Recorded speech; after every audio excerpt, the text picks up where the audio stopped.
दोस्तों, स्वागत है आपका आपके अपने चैनल स्टडी विद आकाश में।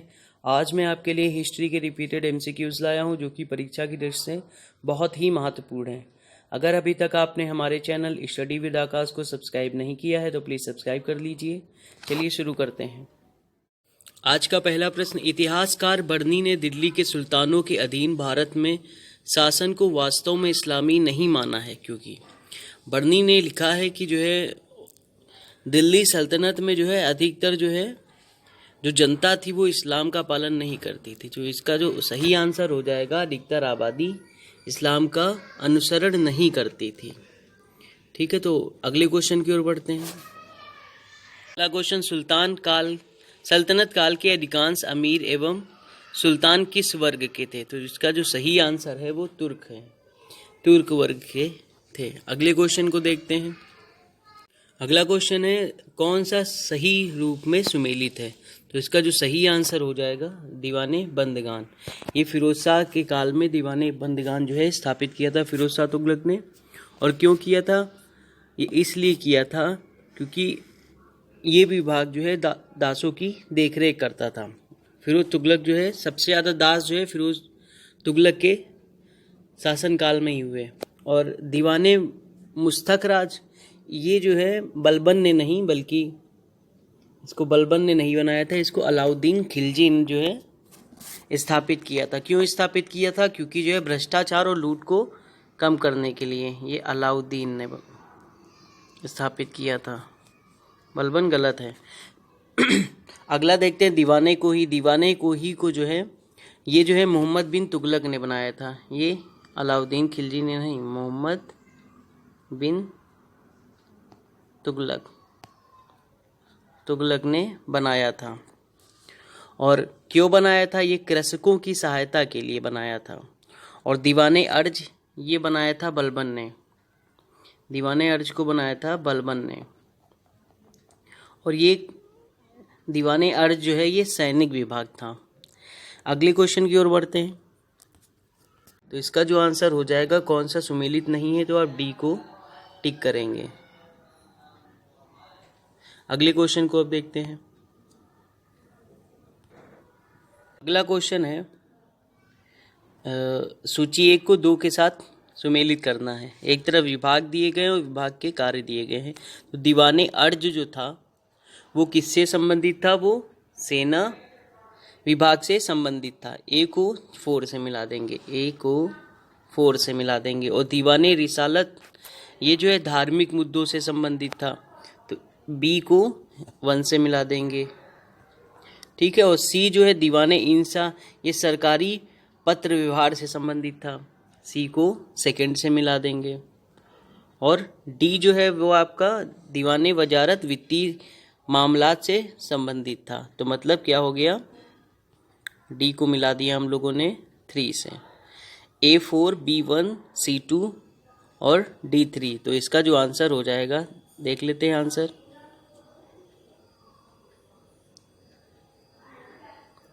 तो इसका जो आंसर हो जाएगा वो क्या हो जाएगा, डी। ए का 4, बी का 1, सी का 2 और डी का 3। अगले क्वेश्चन की ओर बढ़ते हैं। अगला क्वेश्चन, निम्नलिखित में से किस राजवंश के अंतर्गत विजारत का चरमोत्कर्ष हुआ? तो ये हुआ था तुगलक वंश के अंतर्गत। और इसका जो विजारत लिखा हुआ है इसको दीवाने वजारत भी बोलते हैं। ये एक राजस्व विभाग है। इसका जो प्रधान होता था वो कौन होता था? वजीर होता था। अगले क्वेश्चन की ओर बढ़ते हैं।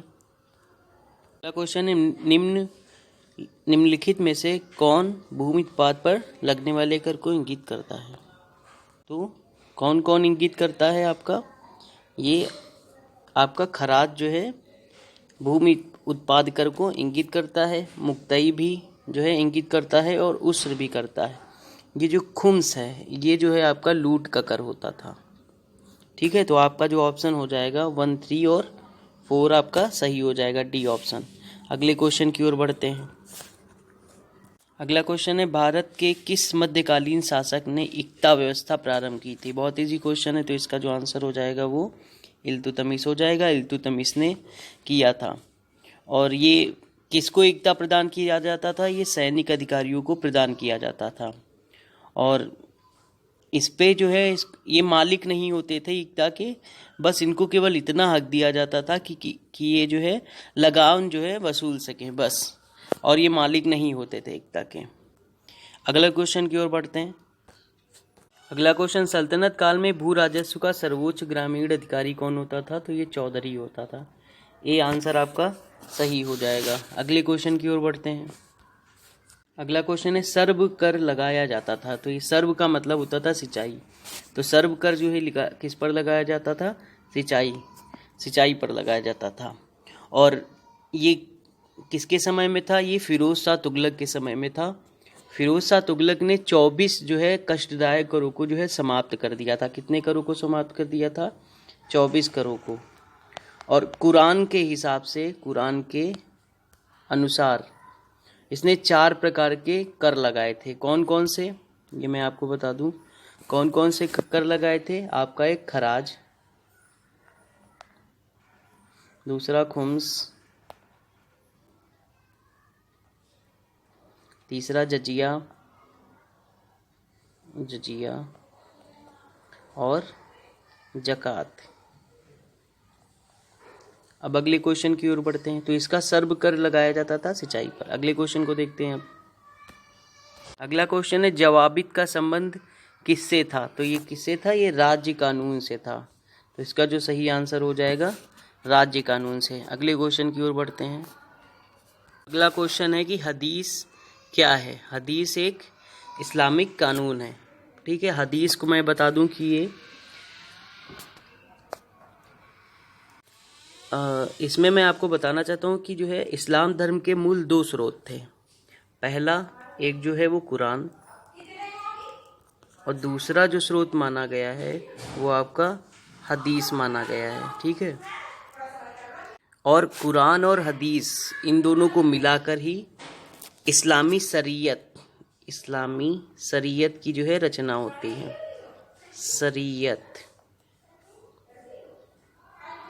शरीयत की रचना होती है। अगले क्वेश्चन को देखते हैं। अगला क्वेश्चन है कि सल्तनत काल में फवाजिल का अर्थ क्या है? क्या अर्थ था? तो फवाजिल, या इसको फाजिल भी बोलते हैं, फवाजिल या फाजिल, तो कंफ्यूज मत होइएगा, एग्जाम में कुछ भी जो है दे सकता है, फाजिल या फवाजिल। तो इसको जो है, इसका जो सही आंसर है वो आपका सी है। इक्तादारों द्वारा सरकारी खजानों में जमा की जाने वाली अतिरिक्त राशि को जो है फाजिल या फवाजिल कहते थे। अगले क्वेश्चन की ओर बढ़ते हैं। अगला क्वेश्चन, सल्तनत काल की 2 प्रमुख मुद्राओं का पता निम्नलिखित कूट से करें। तो इसका जो सही आंसर है मैं आपको बता दूं क्या होगा। एक जीतल हो जाएगा और एक टंका हो जाएगा। ये दोनों जो मुद्राएं हैं ये इल्तुतमिश के टाइम पे, इल्तुतमिश ने चलाया था अपने टाइम पे, इल्तुतमिश। और इल्तुतमिश का पहला शासक था जिसने शुद्ध अरबी के सिक्के चलाए थे। और चांदी का टंका और तांबे का जीतल काहे का था? तांबे का था। और क्वेश्चन ऐसे भी पूछ सकता है कि जीतल किस धातु से संबंधित है? तो तांबे से। और टंका किस धातु से संबंधित है? चांदी से। अगले क्वेश्चन की ओर बढ़ते हैं। अगला क्वेश्चन, निम्न में से किसने टंका नामक चांदी का सिक्का चलाया? तो किसने चलाया था? इल्तुतमिश ने चलाया था। ये मैंने आपको लास्ट क्वेश्चन में बता दिया है। किसने चलाया? इल्तुतमिश ने। अगले क्वेश्चन को देखते हैं। अगला क्वेश्चन, उत्तर भारत में चांदी का सिक्का टंका जारी करने वाला कौन मध्यकालीन शासक था? देखिए क्वेश्चन को ट्विस्ट कर रहा है, घुमा रहा है। तो इसका आंसर भी फिर से हो जाएगा इल्तुतमिश। और चांदी का टंका, तांबे का जीतल, याद रखिएगा। अगले क्वेश्चन की ओर बढ़ते हैं। अगला क्वेश्चन है, सल्तनत काल के सिक्के टंका और ससगनी एवं जीतल। और मैं आपको बता दूं ससगनी एवं जीतल जो थे वो तांबे के थे, और टंका जो था वो चांदी का था। तो जो इसका सही आंसर क्या हो जाएगा? ए हो जाएगा, चांदी और तांबा। अगले क्वेश्चन की ओर बढ़ते हैं। अगला क्वेश्चन, किसके सिक्कों पर बगदाद के अंतिम खलीफा का नाम अंकित हुआ? तो इसका जो नाम किस शासक का नाम हो जाएगा इसमें? अलाउद्दीन मसूद शाह। अलाउद्दीन मसूद शाह का जो टाइम पीरियड है वो क्या है? 1242 से 46। अब बात करते हैं अंतिम खलीफा, बगदाद के अंतिम खलीफा ये कौन थे? ये अल मुस्तसीम थे। कौन थे? अल मुस्तसीम। ठीक है, अल मुस्तसीम थे। और ये कब से कब तक खलीफा रहे? ये 1242 से 58, 1258 तक खलीफा रहे। अब इल्तुतमिश की भी बात कर लेते हैं कि इल्तुतमिश के टाइम पे कौन खलीफा था। इल्तुतमिश के टाइम पे जो खलीफा था वो कौन था? वो मुस्तनसीर थे। अल मुस्तनसीर।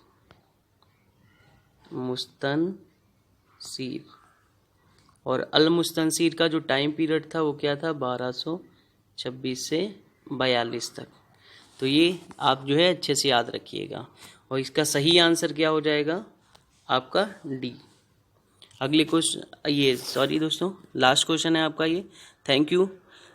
अगर आपको ये वीडियो अच्छा लगा हो तो प्लीज़ लाइक करिए, शेयर करिए और सब्सक्राइब करिए। Thank you.